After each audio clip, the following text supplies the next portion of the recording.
அண்ணாமலை அவர்கள் பரபரப்பான அரசியலை செய்ய விரும்புகிறார்.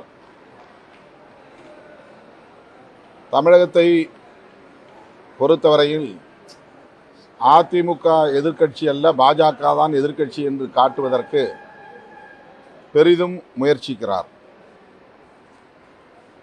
ஆகவே ஆளுங்கட்சியின் மீது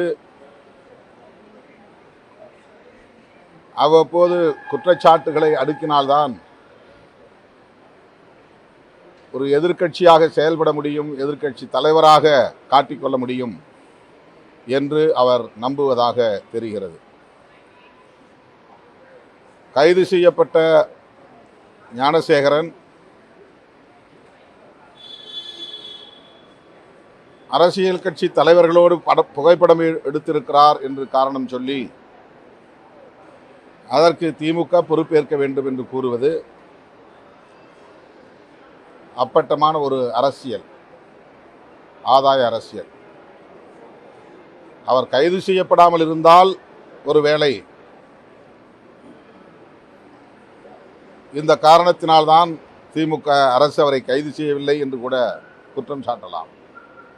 ஆனால் உடனடியாக கைது செய்யப்பட்டிருக்கிற சூழலில் இவ்வாறு அரசின் மீது குற்றம் சுமத்துவது ஏற்புடையதல்ல.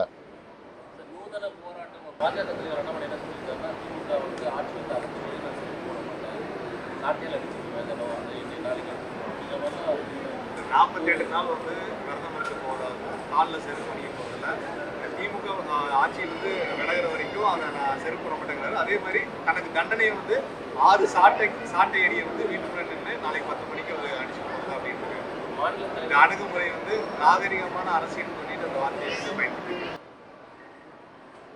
லண்டன் போய்விட்டு வந்த பிறகு என்ன ஆனது என்று தெரியவில்லை. ஏன் அவர் இப்படிப்பட்ட முடிவை எடுக்கிறார் என்பது வருத்தமளிக்கிறது. தன்னைத்தானே வருத்தி கொள்ளும் அகிம்சா வழி போராட்டத்தை காந்தியடிகளைப் போல